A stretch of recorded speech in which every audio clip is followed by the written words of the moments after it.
इतनी गहराई से हमारे जीवन में समाहित हैं कि हम ये भूल ही जाते हैं कि महिलाओं के बिना भी क्या कुछ संभव है। जब से हमने जन्म लिया तब से लेकर मृत्यु तक हर एक स्टेज पर एक न एक महिला के सपोर्ट के बिना, एक महिला के बलिदान के बिना, एक महिला के त्याग के बिना किसी भी व्यक्ति का गुजारा संभव नहीं है। चाहे वो माँ हो या बहन हो, जिससे हम अपनी किशोरावस्था में, जवानी में अपने सीक्रेट शेयर करते हैं, जो बातें हम अपने माँ बाप से नहीं कर सकते अपने भाई बहन से करते हैं। उसके बाद हमारे जीवन में हमारे पति पत्नी आते हैं, जो एक दूसरे की का सहारा बनते हुए अपनी जीवन की गाड़ी को आगे ले जाते हैं। फिर हमारे जीवन में छोटी सी बेटी आती है यदि, तो उस बेटी के लालन पालन में, पोषण में और उसको अपने से बेहतर बनाने के लिए वो महिला अपना पूरा जीवन लगा देती है। इस सब के बीच में अक्सर ये देखा जाता है कि समाज भूल जाता है कि महिलाओं का घर में, बाहर, समाज में क्या योगदान है, कितना योगदान है। इसी योगदान को सेलिब्रेट करने के लिए, इसी योगदान को याद रखने के लिए और एक दूसरे पर स्वयं भी गर्व करने के लिए सभी महिलाओं के साथ, समाज के साथ इस दिन को मनाया जाता है और इस आयोजन को भव्य से भव्य बनाने की कोशिश की जाती है, ताकि जितनी भी महिलाएं हमारी समाज में पॉजिटिव योगदान दे रही हैं, कार्य कर रही हैं, अपने परिवार में योगदान दे रही हैं, वो अपनी वैल्यू को समझ सकें, अपने आप को किसी से कमतर ना समझें और अपने योगदान को किसी से कमतर ना समझें। आप में से बहुत सारी महिलाएं हैं जो हो सकता है कि हाउसवाइफ होंगी, गृहिणी होंगी। कई बार गृहिणियों को ऐसा लगता है कि अरे हमारा तो क्या है, हम तो पैसा नहीं कमाते हैं, तो हमारा तो कोई योगदान नहीं है। लेकिन आपके पति को यदि 1 महीने वेतन ना मिले और आप यदि 1 सप्ताह के लिए घर से निकल जाएं, तो ज्यादा असर जो घर पे पड़ेगा प्रतिकूल, वो कब पड़ेगा? जब आप घर में नहीं होंगे। 1 महीने थोड़े कम पैसे के साथ जीवन यापन किया जा सकता है, लेकिन घर की महिला के बिना 1 दिन भी जीवन यापन करना परिवार को मुश्किल पड़ जाता है। ये हमारा कंट्रीब्यूशन है और इसी कंट्रीब्यूशन को हम सब सलाम करते हैं, हम सब इसको सेलिब्रेट करते हैं।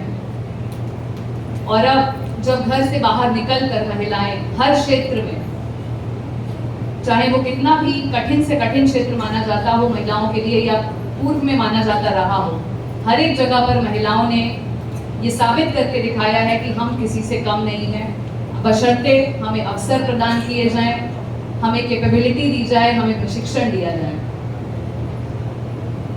इसी को देखते हुए सरकार के द्वारा, भारत सरकार एवं बिहार सरकार के द्वारा अनेक योजनाएं महिलाओं के लिए चलाई जा रही हैं, जिससे कि महिलाओं को एक इकोसिस्टम मिले, एक सपोर्ट सिस्टम मिले कि उन्हें आगे बढ़ने में किसी प्रकार की कोई कठिनाई ना हो। जिसमें सबसे इम्पोर्टेंट है समाज में महिलाओं की सुरक्षा को लेकर के आज जहानाबाद पुलिस के द्वारा एक अति महत्वपूर्ण कदम उठाया गया है, जिसमें एक अभया ब्रिगेड की गाड़ी लॉन्च की गई है, जो महिलाओं के अपराध के लिए डेडिकेटेड रूप से काम करेगी, पूर्ण रूप से महिलाओं के लिए समर्पित होकर के काम करेगी। 112 पर कॉल करके आप उस गाड़ी को बुला सकते हैं यदि आप किसी भी ऐसी सिचुएशन में फंसे हुए हैं जहां पर आपको पुलिस की मदद की आवश्यकता है।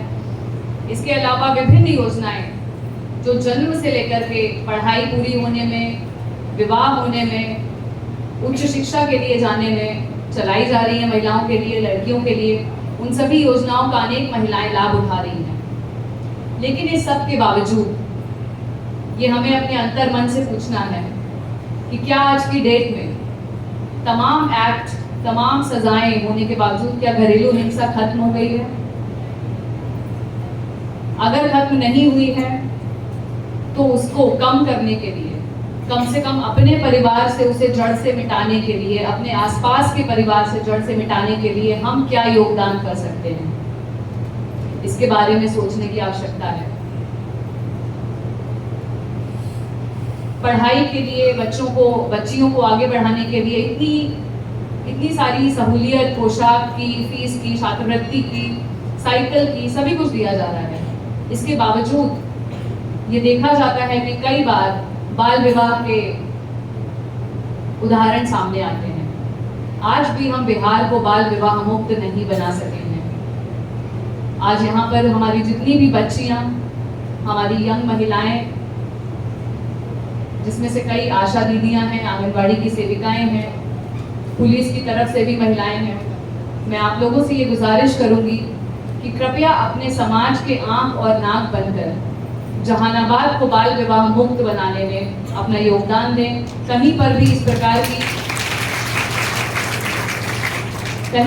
प्रकार की कोई भी घटना आपके सामने आती है, आपको पता चलता है कि फला परिवार में ऐसा होने वाला है, उसकी सूचना कृपया त्वरित रूप से आप जिला प्रशासन को दें। मेरा नंबर सभी लोगों के पास है, डेली मुझे कई लोगों के जनता से कॉल आते हैं।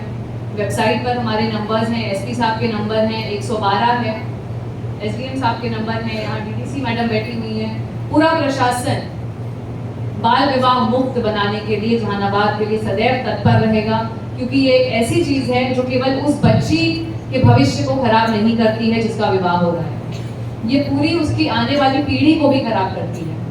क्योंकि जब किशोरावस्था में विवाह होता है, अर्ली प्रेगनेंसी होती है, कई बार बच्चियों का स्वास्थ्य प्रेगनेंसी को झेलने के लायक नहीं होता। हम सभी लोग महिलाएं हैं, हम सभी जानते हैं कि प्रेगनेंसी, गर्भावस्था क्या शरीर पर हमारा असर छोड़ के जाती है, शरीर कितना कमजोर हो जाता है।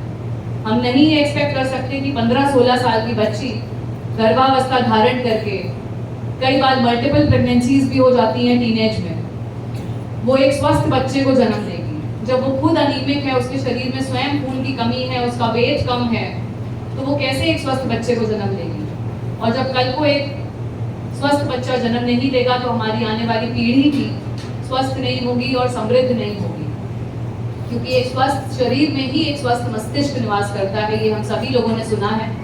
इसको और अधिक गहराई से समझने की आवश्यकता है और प्रत्येक व्यक्ति को अपनी जिम्मेदारी समझने की आवश्यकता है। मेरे संदेश को पूरे जिले में लेकर के जाएंगी, अपने विद्यालय में अपने टीचर्स के साथ डिस्कस करेंगी, अपने समाज में, अपने मोहल्ले में बैठ करके अपने बड़े बुजुर्गों के साथ विमर्श करेंगी इस बात पे, और अपने अपने गांव को, अपने अपनी पंचायत को बाल विवाह मुक्त बनाने के लिए संकल्प लेते हुए पूरे जहानाबाद को यदि हम लोग चाइल्ड मैरिज फ्री डिक्लेयर करा पाए तो ये हमारे लिए बहुत बड़ी उपलब्धि होगी।